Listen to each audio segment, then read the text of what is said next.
నమస్తే. నేను మీ Madhu. Lata reality YouTube ఛానల్కి స్వాగతం.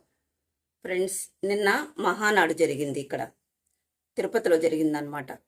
మన దివ్యాంగుల గురించి ఏమి విశేషాలు, లేదా 12వ తారీఖు నుంచే పెన్షన్ అప్లికేషన్ తీసుకుంటామన్నారు కదా, దాని గురించి ఇటువంటి సమాచారం మీకు ఇప్పుడు నేను అప్డేట్ ఇవ్వబోతున్నాను అనమాట. ఎవరైనా మన లతా రియాలిటీ యూట్యూబ్ ఛానల్ కొత్తగా చూస్తున్నట్లయితే దయచేసి ఫ్రెండ్స్ ఒక లైక్ చేయండి, హైప్ చేయండి, షేర్ చేయండి మన వీడియోస్ని, సబ్స్క్రైబ్ చేసుకొని పక్కనే ఉన్న బెల్ ఐకాన్ని ఆన్లో పెట్టుకోండి. నేను చేసే ప్రతి వీడియో మీ దాకా వస్తుంది. అట్లాగే 12వ తారీఖున అప్లికేషన్స్ పెట్టుకోండి, సచివాలయాల్లో ఇంకా ఇవ్వట్లేదు, ఓపెన్ అవ్వలేదు అన్నారు కదా, దాని గురించి మంత్రి గారు చెప్పడం జరిగింది. 12వ తారీఖు నుంచి వితంతు జూన్ 12 నుంచి మీకు కూడా చాలా టీవీల్లో కానీ న్యూస్ పేపర్లో కానీ చాలా ప్రకటనలే వచ్చాయి, న్యూస్ కూడా వచ్చింది. కాబట్టి నా ఛానల్లో కూడా నేను జూన్ 12వ తారీఖు నుంచి మీకు వితంతువులకు కావచ్చు, ఓల్డేజ్ వాళ్ళకు కావచ్చు, మన దివ్యాంగులకు కూడా తీసుకుంటారు అని అనుకొని నేను నా ఛానల్లో చెప్పాను. దయచేసి సారీ అండి, నేను క్షమాపణ కోరుతున్నాను.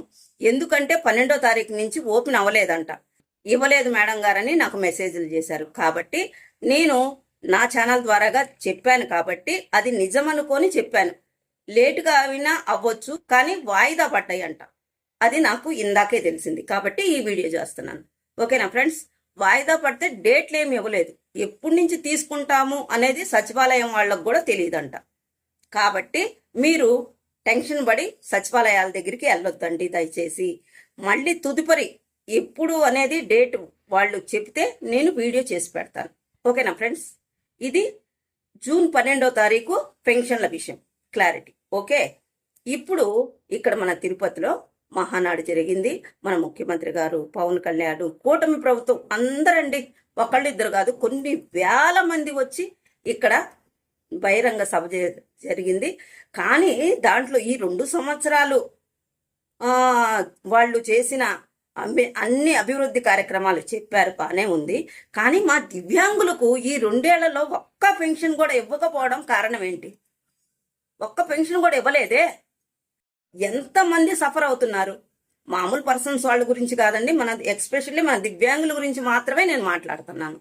మనకు ఒక్క పెన్షన్ కూడా రాలేదు, కొత్త పెన్షన్ వదలలేదు.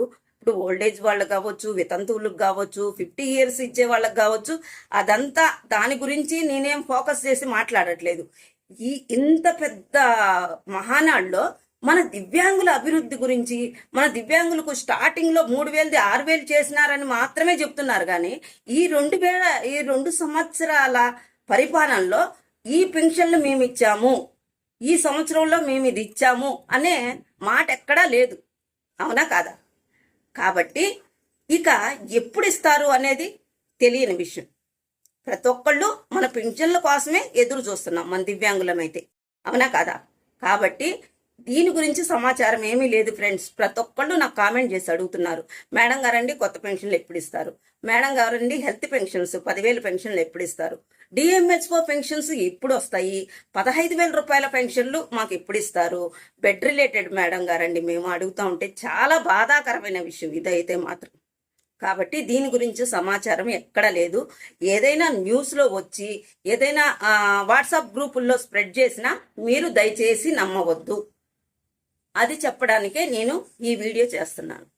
ఓకేనా ఫ్రెండ్స్? నాకేమైనా సమాచారం తెలిస్తే మీ దాకా తీసుకొస్తాను. నమస్తే అండి, ఇది ఈరోజు వీడియో. Thanks for watching. మీకు ఏమైనా చెప్పాలనిపిస్తే కామెంట్ చేయండి. Thank you.